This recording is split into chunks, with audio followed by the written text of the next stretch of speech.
Welcome, family and friends, to another installment of Catching Up with Covenant. Today, we're here with one of our supported missionaries, Tracey West. He is on the campus of Georgia Tech with RUFI.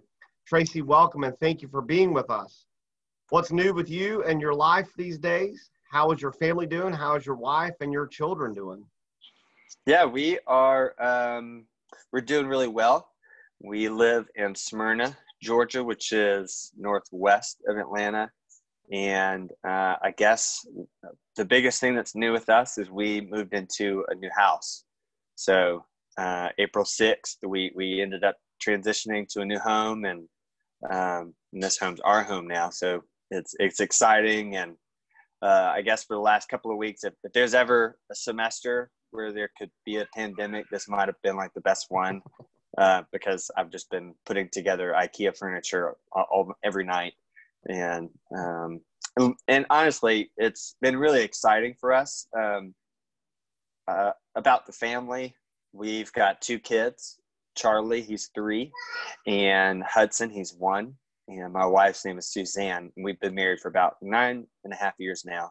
And for us to transition in a time like this, with Charlie no longer being in school, Suzanne no longer being able to enjoy play dates or participate in the women's Bible study at Christ Church, or even just attending church in general, and just having our community around us physically. The house has kind of been something new for us, which has been exciting. Whenever we get tired of being inside, the backyard's really great and fenced in now for our kids. And so that's just like a retreat for our family. And so they're grateful for that. And we're settling into a new home during this time, which is weird, with everything going on, and everything, some things closed, but it's I feel weird saying this, but it's been okay for us. Of course, we've been affected, and there are things we want to change. But with the new house, kind of, it's just we have a new life almost. So that's kind of the biggest thing for us. But other than that, my wife, she's a nurse, but she's been staying at home ever since we moved to Atlanta, because that's exactly when we started raising kids, having kids, and so she's been staying at home with them, and so that keeps her busy, having 2 kids at home instead of 1. So things are busy around here, like I'm sure with many other families, just kind of at home running around. Yeah, that's awesome. And probably my guess is your children are like most children. They have no clue that the whole world is in shutdown. They're just happy to have mom and dad home, and they don't care why, right? Yeah, exactly. And they see me and they're like, I remember my son asking me, "Why aren't you going to work?"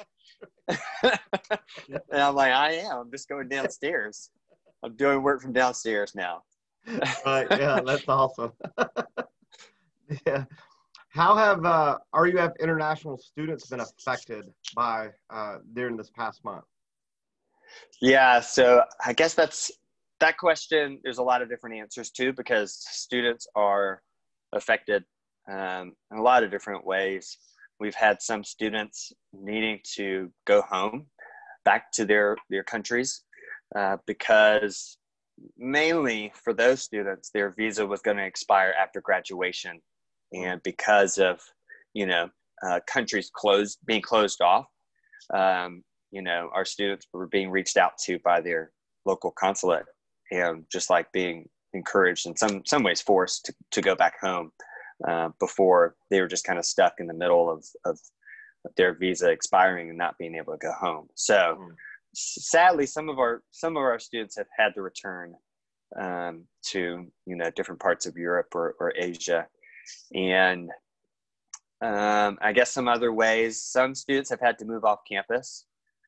There's been an accommodation form that some students could fill out and apply if there's not anywhere they can go, which has been great, because I know Georgia Tech's been very gracious to some students, allowing them to stay on campus.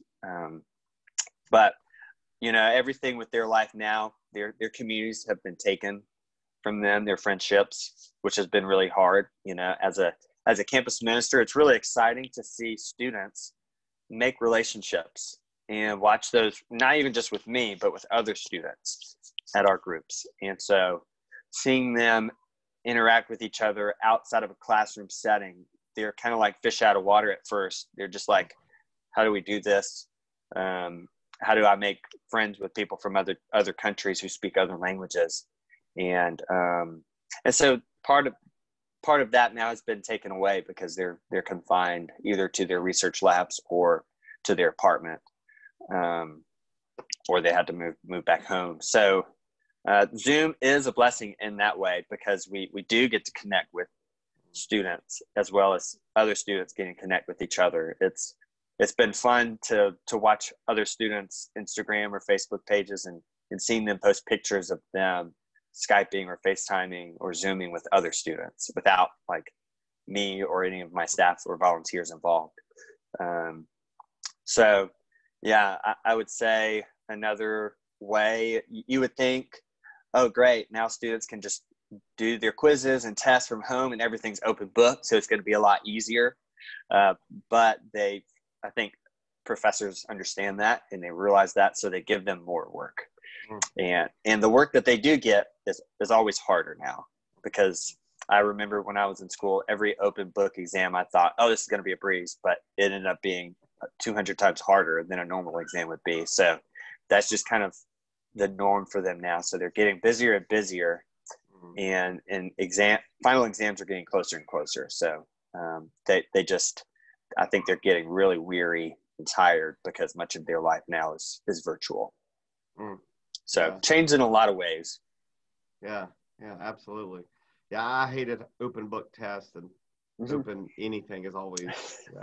And multiple choice and true and false, to be quite honest. I hated all those. Yeah. Right. Exactly. Yeah. RUFI at Georgia Tech usually has large group dinners and Bible study every Tuesday night. What does this and other areas of ministry for you look like now that the campus is closed? Yeah, I guess at first, middle of March, I was so I was very sad because when all this hit, all the campuses were closing. I was just like, this is it. We're done. I just had my last Tuesday night dinner discussion, and I didn't even know it. And we were going into spring break when they made the announcement. So it was just kind of came out of nowhere in some ways. Like we didn't expect it at our last large group. So, but just kind of seeing the ways that God's been at work through this time has been incredible, because Zoom, I'm very thankful for Zoom because it allows us to have those large group Bible studies online now. And we sit in like maybe 6 or 7 different tables with students, and at every table there's volunteers leading, or I'm leading one of those tables in a discussion. This semester we've been talking about God's attributes, which has been really exciting and fun, and I guess just thought-provoking for many of our students, whether they come from a background of faith or not. And so yeah, we switched to Zoom virtual ministry now. So our large group is now virtual, and we started delivering pizza to students 2 weeks ago. So now we can still call it dinner and discussion or dinner and discovery, because we're all having dinner together, and because of students, no longer being like right at Georgia Tech, they're just kind of everywhere in the country right now. So I'm delivering pizza in Illinois and in Florida and in Lawrenceville and Marietta. So I'm very thankful for Domino's as well. Hashtag not a sponsor. But yeah, and I guess one of the cool ways that I've seen this kind of play out is my large group dinner and discussion group meets not on Tuesday nights, but Wednesdays around noon, because this gives students who did go back home the chance to participate. And it's really cool to to keep in touch and still continue gospel conversations with people back again in Europe or Asia for us. So it's exciting because our ministry is no longer like local global, it's global. So that's been exciting. And small groups have gone to virtual as well. We've been studying Galatians, and we're going into the second half of chapter 5 coming up this Friday. So yeah, we are pushing through and still ministering to students, even though it just looks a little bit different now, just virtually one-on-ones. I usually just have lunch with students or coffee with students. Now I just, do that over the phone. With some students getting burned out, maybe through Zoom or virtual meetings, or just kind of, maybe they see a Zoom call or a scheduled meeting and they're just like, oh, great, another meeting I need to attend and be on for. I'll just make a phone call and we just have a good old phone call, like the good old days. Right. So yeah, it's been exciting, coming from a place where I was in the middle of March, like, oh, great, it's all over. And it was really only the beginning of just another busy season for me, just kind of with volunteers and staff figuring out what it could look like to continue. Yeah, that's incredible. That's awesome to hear too, how y'all have adjusted, and you've adjusted well and quickly, and sounds like you've adjusted for the glory of God as well, which is awesome. And God's continued to use you in ministry. One last question before we end. Once everything goes back to normal, again, whatever normal looks like, everybody keeps saying the new norm or whatever. So whatever normal looks like, but when campus is open, when you begin doing ministry again on campus, what are some ways that potentially Covenant folks could get involved with RUFI at Georgia Tech? Yeah, I guess 3 ways, and I'm going to try not to forget them. And first, if you want to keep up with us, I guess joining our newsletter email list. You can email me, tracy.west@ruf.org, and you can be involved through keeping up with what we're doing and praying for us, and even reading those newsletters allows you to see just kind of at different points of the year what our needs are. And they look different at different parts of the year. It could be Thanksgiving, it could be Christmas, it could be Easter in the summer. Different times we have different needs. Another way is serving with us. So you said when things go back to normal, which is hard to imagine right now. Being back on campus, we, like you said, we have large group Bible study and dinner discussions. And so a former member at y'all's church, Susie Brown, she ended up partnering with us every week and coming to Georgia Tech every Tuesday night at 6 to help not only just be there, but she was there to meet students and to love on students and share the gospel with students. And it was really, like I said earlier, it was great to see relationships form between students, and it was even more amazing to watch relationships that Susie made with students week after week, and students from Jamaica literally just like, "Where's Susie? Is she here tonight?"